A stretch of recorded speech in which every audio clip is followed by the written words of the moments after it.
আসসালামু আলাইকুম। Hello viewers, আমি মোহাম্মদ হুমায়ুন কবির। আপনাদের সবাইকে স্বাগত জানাচ্ছি আজকের কিছু কথা কিছু গল্পের প্রথম এপিসোডে। আজ আমরা কথা বলবো সায়ান জামান কল্পর সাথে। আমি বিগত 25 বছর ধরে শিক্ষকতা করে চলেছি এবং এখনো করে যাচ্ছি। আর এ কারণেই আমার সুযোগ হয়েছিল অনেক গুণী ও কৃতি শিক্ষার্থীদের শিক্ষা জীবনের ছোট একটি অংশ হওয়ার। তেমনি একজন কল্প কল্প বিএফ শাহীন কলেজের ইংলিশ ভার্সনের ছাত্র ছিল।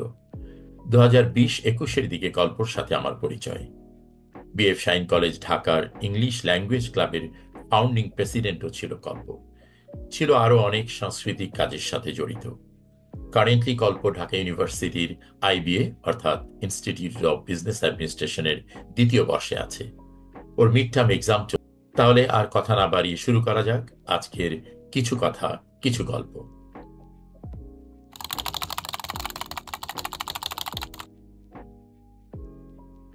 তা কল্প, তোমার সাথে কথা, তুমি আমাদের মাঝে এসছো, এই জন্য তোমাকে অনেক ধন্যবাদ জানাচ্ছি।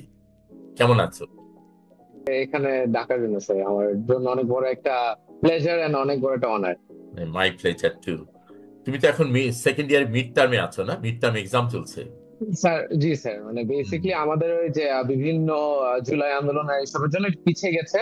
ওটার জন্য এখন আমার সেকেন্ড ইয়ার ফার্স্ট সেমিস্টারের মিড টার্ম চলছে, এখন অ্যাকচুয়ালি শেষ হয়ে যাওয়ার কথা থার্ড সেমিস্টার। আচ্ছা একটু আচ্ছা পিছিয়ে গেছে আর কি আমরা। আচ্ছা আচ্ছা।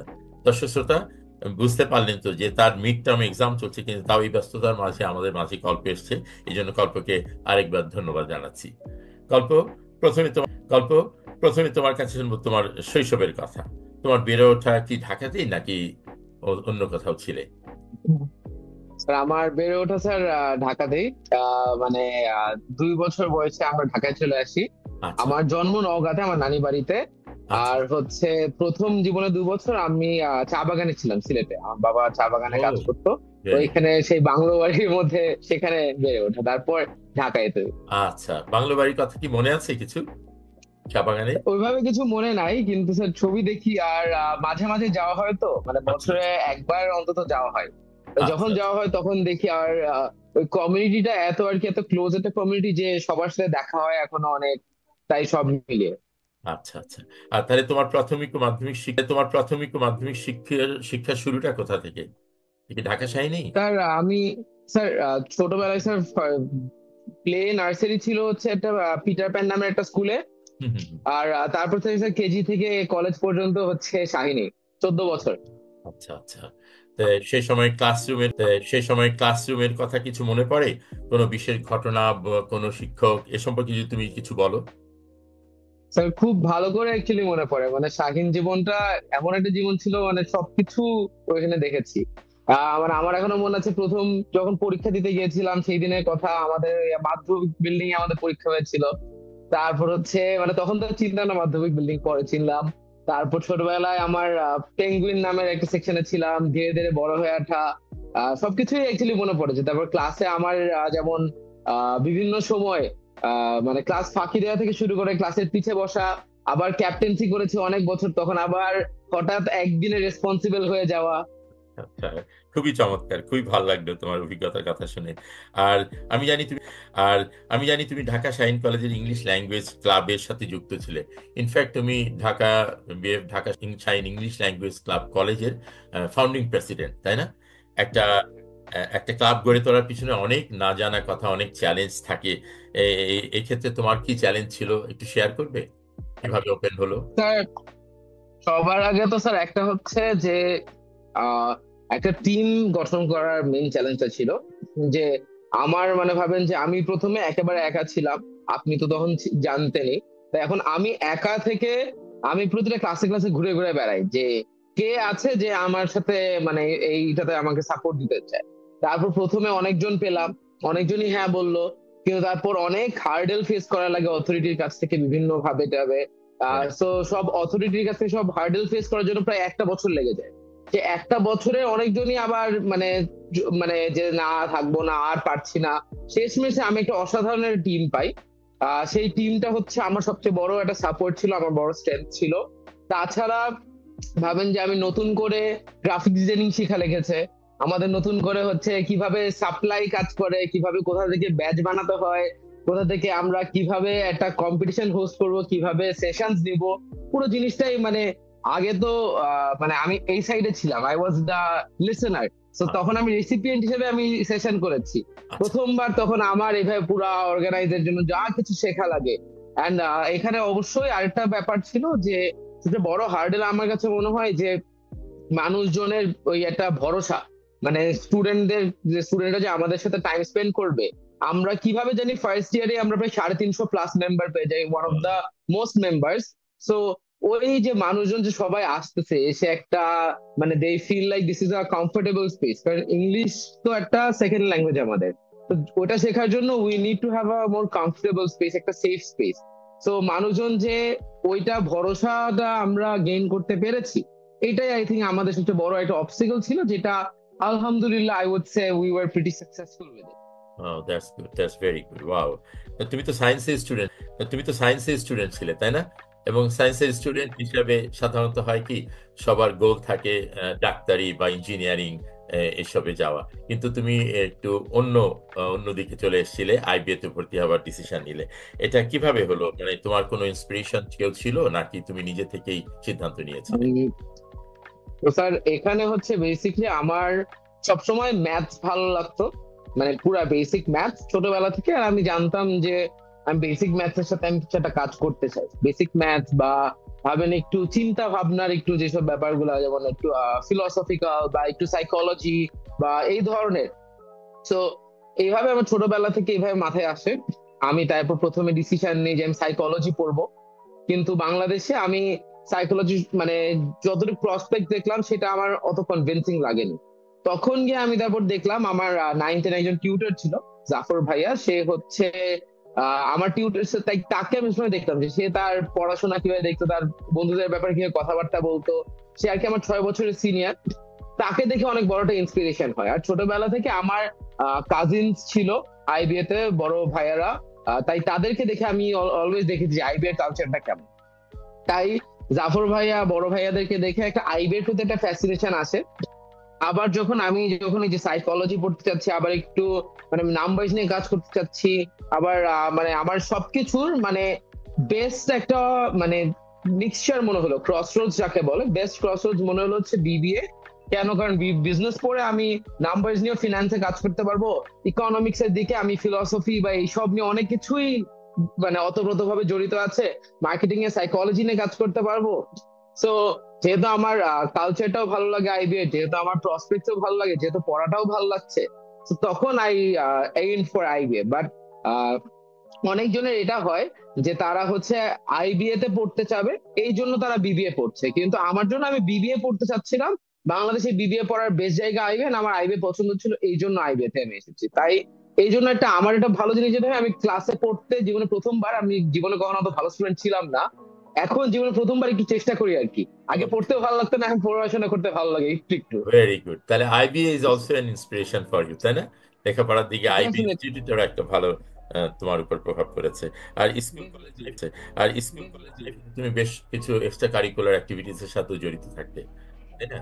বেশ, তোমার পড়ালেখার সাথে এক্সট্রা কারিকুলার অ্যাক্টিভিটিস এ জড়িত থাকার কোনো দ্বন্দ্ব হতো, বা মনে হতো যে এটা তোমার লেখাপড়া হ্যাম্পার করছে? এ সম্পর্কে তোমার মতামত কি, কি মনে করো? স্যার কেউ যদি, স্যার এখানে যে মানে কেউ যদি লেখাপড়ার ফাঁকি দিতে চায় বা লেখাপড়া না করতে চায়, তাহলে তার এক্সট্রা কারিকুলার অ্যাক্টিভিটি অ্যাকচুয়ালি করা লাগবে না, সে এমনিতেই ফাঁকি দিতে পারে, এমনিতেই সেটা লেখাপড়া কম করতে পারে।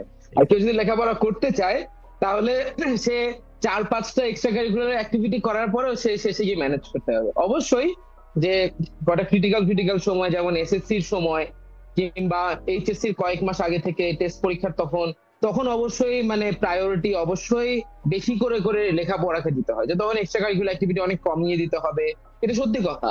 কিন্তু সাধারণ সময়, যে স্পেশালি কলেজের ফার্স্ট ইয়ার, তো আমার কাছে মনে হয় যে পড়াশোনার সাথে সাথে এক্সট্রা কারিকুলার অ্যাক্টিভিটি করার বেস্ট একটা সময়। তখন একটা মানুষ কেবল অ্যাডাল্ট হচ্ছে, so they are trying to find themselves, they should explore. কারণ মানে অনেক ফিল্ড আছে, ইউনিভার্সিটি গেলে তো you have to narrow down on a field. So college first year you can join the science club, you can join the maths club, you can do olympiads, বিভিন্ন দিকের exploration করা যায়।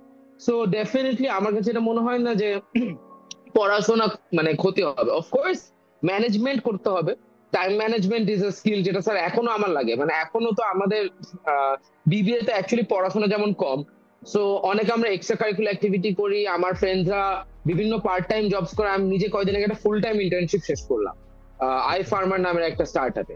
Right so right, আমি তোমার লিঙ্কডইনে দেখেছি তুমি I farmer Asia না, I farmer তুমি সো আমরা বেসিক্যালি এগ্রিটেক নিয়ে, মানে পুরা গ্রামে গঞ্জের এগ্রিকালচার কি রেভলিউশনাইজ ডিজিটালাইজ করার বাহ, বাহ। কাজ চেষ্টায় ছিলাম। সো আচ্ছা ইভেন ওইখানে স্যার আমার যেমন সকাল আমি হচ্ছে 7টার সময় ক্লাসে যেতাম, 7টার সময় ক্লাসের জন্য বের হতাম, ক্লাস করে 1টা 2টার মধ্যে অফিসে যেতাম, অফিস করে আবার 7:30টার সময় বাসায় ঢুকতাম। আবার যেহেতু অফিসে লেট করে ঢুকতাম, এই জন্য অফিসের আগের কাজ, বাসার বাসার পড়া, সবকিছু মিলে টেলে বাসায় আবার ম্যানেজ করতে হতো। এখন এই সব মিলে এইটা একটা, this is the biggest challenge আমার কাছে মনে হয়, এত টাইম ম্যানেজ করতে পারা, সব প্রায়োরিটিস ম্যানেজ করতে পারা।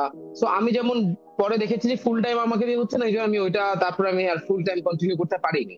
কিন্তু এখন আমি আবার দেখছি রিসার্চের কাজে যেটা একটু ফ্লেক্সিবিলিটি দিবে, but I don't think a person should be confined to just their curriculum studies.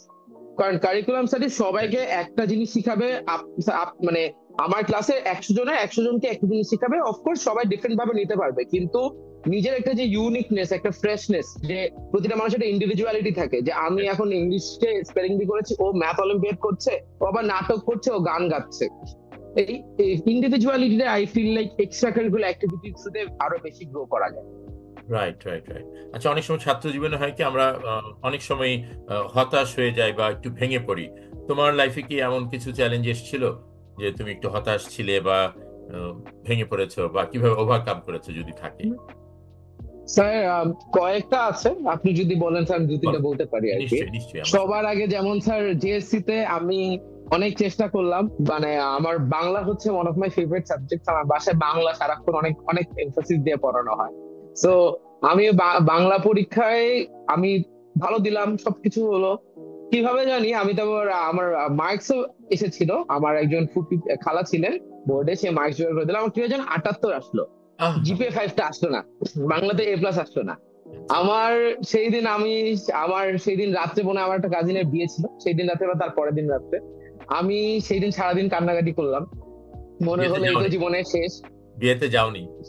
না না, গিয়েছি স্যার, গিয়েছি। গিয়েছিল কিন্তু কিন্তু খুব ওই, খারাপ। কিন্তু প্রথমে মানে পুরো কান্নাকাটি করতে করতে মনে হলো এই তো জীবনের শেষ। ওহো। আমার মা আমাকে বুঝাচ্ছে যে শুনো, মানে এটা এটা কেবল শুরু।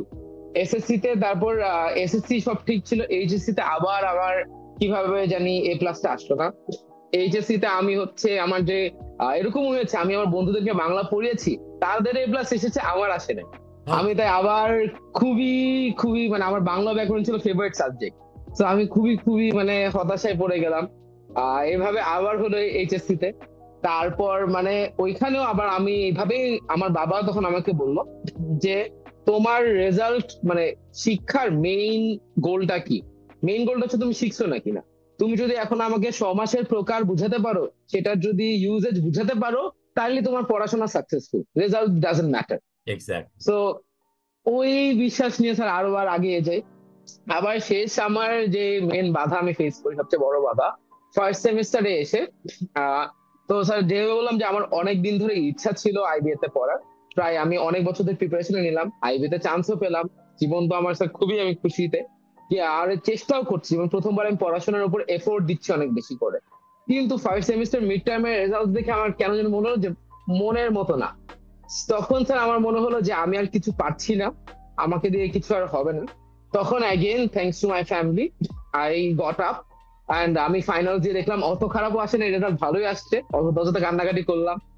ইভেন এই কয়দিন আগে ইন্টার্নশিপ যখন শুরু করেছি, ইন্টার্নশিপের মধ্যে আমার ফ্যামিলিতে ডেথ হয়েছে, ইলনেসেস হয়েছে, ক্রাইসিস হয়েছে। সো তখন আমার হঠাৎ মনে হলো যে এত হেক্টিক আমার পড়াশোনা, এত হেক্টিক লাইফ, এর মধ্যে কেন ইন্টার্নশিপটা করতে নিলাম। কিন্তু স্যার একটা সময় গিয়ে যখন আমি আমার অফিসে অসাধারণ কয়েকজন কলিগ পেলাম, আমার ফ্রেন্ডসরা অনেক সাপোর্টিভ ছিল, আমার ফ্যামিলি অনেক সাপোর্টিভ ছিল, আমার তো এর মধ্যে পাও ভাঙা ছিল, বেড রেস্টও ছিল। সামহাউ মানে ওই যে মনের ওই মনকে যদি জয় করা যায় যে না, আরো একদিন চলতে পারবো, আরো একদিন আমি কাজ করতে পারবো, তাহলেই সবকিছু ঠিক হয়ে যায়।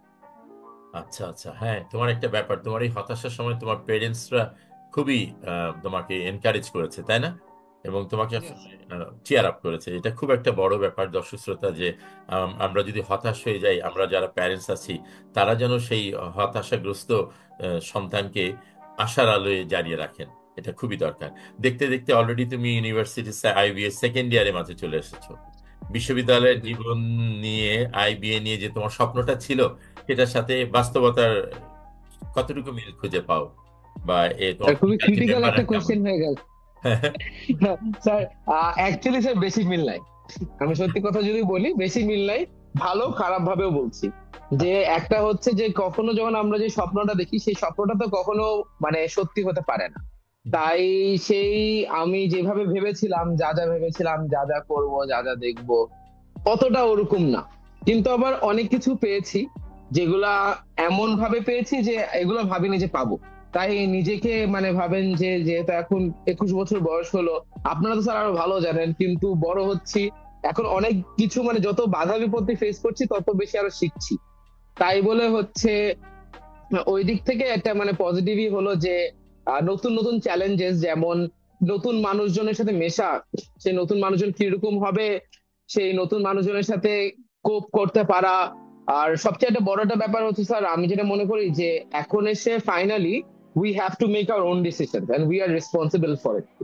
আমার আমি এখন যদি কালকে যদি আমার ইন্টার্নশিপ করতে গিয়ে আমার সিজিপিএটা খারাপ করি, আমার ওই ডিসিশনটা আমার নিজের উপর। আমার যদি আমার ফ্রেন্ডের সাথে আমি দেখা করতে গিয়ে আমি সিজিপিএ খারাপ করি বা সিজিপিএ ভালো করতে গিয়ে আমি কোনো ফ্রেন্ডস না বানাই, all of it is my decision. So এই রেসপন্সিবিলিটিটা যে আমার উপর আসবে, suddenly I can't ask anyone for answers anymore. সবাই অ্যাডভাইস দিতে পারে, কিন্তু কেউ আমার ডিসিশন আমার জন্য নিয়ে নিতে পারে না। So that is been the most surprising factor যে ইউনিভার্সিটিতে এসে এরকম। Exactly, exactly. আচ্ছা, ধরো তোমার কাছে একটা টাইম মেশিন আছে, আর তুমি সেই টাইম মেশিনে তুমি আবার কলেজ জীবনে ফিরে পেতে পাচ্ছ। কলেজ জীবনে ফিরে গেলে তাহলে তুমি এই সময় কি উপদেশ দিতে তোমার সেই টাইম মেশিনে ব্যাক করে, ব্যাক টু দ্য কলেজ? তো সত্যি বলতে একটা জাস্ট উপদেশ দিতাম যে বি রিয়ালিস্টিক, মানে জাস্ট কাম ডাউন। সবকিছু নিয়ে কাম ডাউন, যে জীবন জীবন চলতে থাকে। মানে ভালো খারাপ সবকিছুর জন্য কাম ডাউন, বাট ফ্র্যাঙ্কলি আমি কিছু বেশি অত বেশি বদলাতাম না। কেন বলছি, কারণ আমার আজ এখন এসে মনে হয় যে স্যার প্রতিটা খারাপ জিনিস ভালো জিনিস যাই করেছি, ভুল করেছি, সেই ভুলের জন্য আজকে আমি এখানে আসতে পেরেছি। যদি মেবি আমি যদি যে এইচএসসি তে যদি আমি এ প্লাস পাইতাম, মানে বাংলাতে এ প্লাস পেতাম, ধরি পেলাম, পাওয়ার পরে তাহলে আমার মনটা যদি অনেক বেশি খুশি হয়ে যেত, হতে পারে সেই খুশির ঠেলায় আমি আজকে করে। অ্যাডমিশন পরীক্ষা ভালো না করতাম। ইয়েস। জানি না স্যার, মানে তাই আমি I wouldn't change anything, because if I did change anything, I could have ended up much worse. আলহামদুলিল্লাহ for wherever I am today. Very good, very good. Positive minded person তুমি। আচ্ছা, আমরা কথায় কথায় কিছু কথা, কিছু গল্পের কথায় কথা শেষের দিকে চলে এসেছি। এখন হোয়াটস নেক্সট ফর গল্প? সামনে কি নিয়ে, কি নিয়ে চিন্তা করছো? কি নিয়ে চিন্তা করছো? সামনে ভবিষ্যৎ সম্পর্কে তোমার ধারণা কি? নিয়ার বা ফার ফিউচার কিভাবে দেখতে চাও? নিয়ার ফিউচার যদি বলি, near future is getting by. মানে আমি যেহেতু বললাম যে মানে I have lot of plan, যেমন ভাবেন যে মাস্টার্স করতে দেশে যাওয়ার ইচ্ছা আছে স্কলারশিপ নিয়ে। তারপর একটা কোথাও ভালো জায়গায় জব করার ইচ্ছা আছে। তারপর পরে ইফ আই হ্যাভ এনাফ মানে I want to start a business of my own. অনেক প্ল্যানই আছে, এখনো শিওর না। But there are a few things that I want to do. একটা হচ্ছে যেমন স্যার আমার পার্সোনাল ইচ্ছা, I want to open an orphanage someday, because মানে it has something that has always resonated with me. আর আমার কাছে স্যার এটা কোন দিক থেকে মনে হয় যে আমি আলহামদুলিল্লাহ I could live in a family যেখানে আমি সাপোর্ট দেওয়া হয়েছে, পড়তে চেয়েছি যা পড়তে পেরেছি। কিন্তু বসে মানে বেশিরভাগ মানুষ এটা পায় না। তো যেহেতু আমি এই সাপোর্টটা পেয়েছি, I want to give back to the society. মানে আমাকে সৃষ্টিকর্তা এই প্রিভিলেজ দিয়েছে, so I need to do something back. And এছাড়া স্যার যদি আমি আর একটু ক্লিয়ার স্পেসিফিকলি বলি, আমার প্ল্যান আছে ফিনান্সে মেজর করার, ইকোনমিক্স বা মার্কেটিং কোন একটা মাইনর নিব। তারপর নিয়ে নাম্বারস নিয়ে অ্যাজ আই সেড কাজ করার ইচ্ছা আছে। আরো এখন অনেক পসিবিলিটিস দেখছি। আর একটা পার্সোনাল একটা ইচ্ছা হচ্ছে সামডে একটা স্যার গরু খামারের ব্যবসা দিব, agri wow, business. Very good, very good. খুব চমৎকার। আচ্ছা, তুমি কি মানে বিদেশে চলে যাবে? বলো, বলো, বলো। স্যার বিদেশে স্যার পড়তে যাওয়ার প্ল্যান কনফার্ম ইনশাল্লাহ।